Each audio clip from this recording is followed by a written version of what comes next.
देश में सरकारी सेवाओं में पुरानी पेंशन बहाली की मांग का मुद्दा अक्सर गर्माता रहता है। विभिन्न संगठनों द्वारा इस मुद्दे को लेकर सरकारों का विरोध और प्रदर्शन भी होता रहता है। बावजूद इसके सरकारें इसे मानने को तैयार नहीं है। अब ये मुद्दा इतना बड़ा हो चुका है कि इसे न केवल चुनावी घोषणा पत्र में जगह मिल रही है, बल्कि इसे गेम चेंजर वाली घोषणा माना जा रहा है। कम से कम उत्तर प्रदेश में तो ऐसा ही है। यूपी में विधानसभा चुनावों के मद्देनजर समाजवादी पार्टी के मुखिया अखिलेश यादव ने जब पुरानी पेंशन बहाली को अपने घोषणा पत्र में शामिल कर इसका ऐलान किया, तो राजनीतिक पंडितों ने इसे उनके लिए गेम चेंजर बताया। दरअसल इसके पीछे असली वजह है 28 लाख के आसपास कर्मचारी। यह एक ऐसा मुद्दा है जिससे सीधे तौर पर राज्य के करीब 28 लाख कर्मचारी, शिक्षक और पेंशनर्स जुड़कर इसका लाभ ले सकते हैं। वोटों के लिहाज से देखें तो इन्हें सिर्फ 28 लाख मान लेना ठीक नहीं होगा। यदि परिवार में भी इन्होंने एक राय बना ली तो ये सीधे 1 करोड़ से अधिक वोटर इससे प्रभावित दिखेंगे। पर इसके उलट एक मामला ऐसा भी है जहां खुद सरकार ही लाभार्थियों के पेंशन के लिए लड़ रही है। मामला केरल का है, जहां केरल में राज्यपाल आरिफ मोहम्मद खान और वहां की सरकार के बीच मंत्रियों के पर्सनल स्टाफ की पेंशन को लेकर विवाद जैसी स्थिति बन गई है। अब इस मामले में केरल के सत्ताधारी गठबंधन का नेतृत्व करने वाली पार्टी सीपीएम ने कहा है कि राज्य में मंत्रियों के पर्सनल स्टाफ को साल 1984 से पेंशन दी जा रही है और इसे राज्यपाल के विरोध के चलते बंद नहीं किया जाएगा। सत्ताधारी दल की तरफ से कहा जा रहा है कि पेंशन से जुड़े नियम कानून राज्य सरकार तय करती है। राज्यपाल के पास इस संबंध में कोई अधिकार नहीं है। मीडिया से मिल रही खबरों के अनुसार इस मुद्दे पर पार्टी के राज्य सचिव कोदियारी बालाकृष्णन ने मीडिया से कहा कि मंत्रियों के पर्सनल स्टाफ के लिए पेंशन की शुरुआत साल 1984 में हुई थी।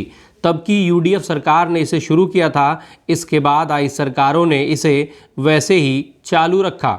मामले की शुरुआत तब हुई जब केरल के राज्यपाल आरिफ मोहम्मद खान ने इस पेंशन पर सवाल उठाए थे। उन्होंने कहा था कि मंत्रियों के पर्सनल स्टाफ के तौर पर पार्टी के लोगों को रखा जाता है। हर 2 साल बाद इन लोगों को बदल दिया जाता है, क्योंकि 2 साल के बाद पर्सनल स्टाफ के सदस्य पेंशन के योग्य हो जाते हैं। राज्यपाल ने कहा कि इस स्कीम से जनता के पैसों को लूटा जा रहा है। यह सत्ता का दुरुपयोग है।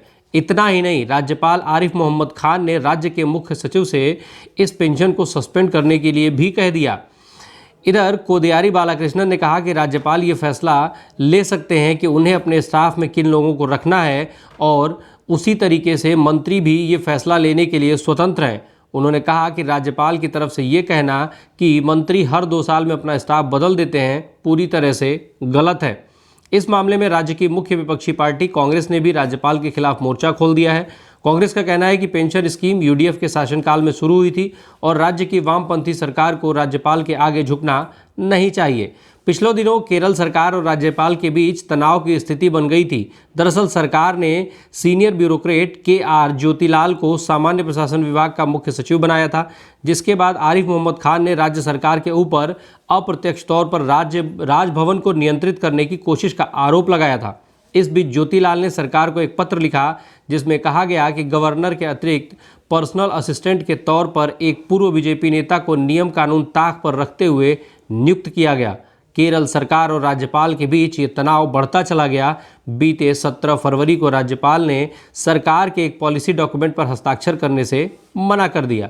उन्होंने एक बार फिर यह आरोप लगाकर कि सरकार राजभवन को नियंत्रित करने की कोशिश कर रही है। इसके बाद के.आर. ज्योतिलाल को उनके पद से हटा दिया गया।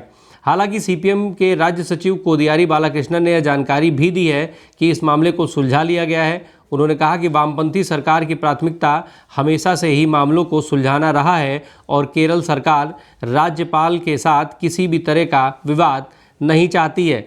दरअसल ये विवाद एक बार फिर सरकारों की मंशाओं पर उंगली उठाता हुआ सा दिख रहा है। दरअसल हर बार पुरानी पेंशन की बहाली को लेकर के कर्मचारी सरकारों का ही उदाहरण देते हैं कि आखिर क्यों विधायक और मंत्री नहीं चाहते हैं कि उनकी पेंशन बंद हो, बल्कि कर्मचारियों की पेंशन बंद होने के बाद भी कोई भी नेता उनके लिए आवाज़ नहीं उठाता। अब ये सवाल न केवल राजभवन और सरकार की लड़ाई का है, बल्कि सरकार की नैतिकता पर भी सीधा सवाल उठाता है।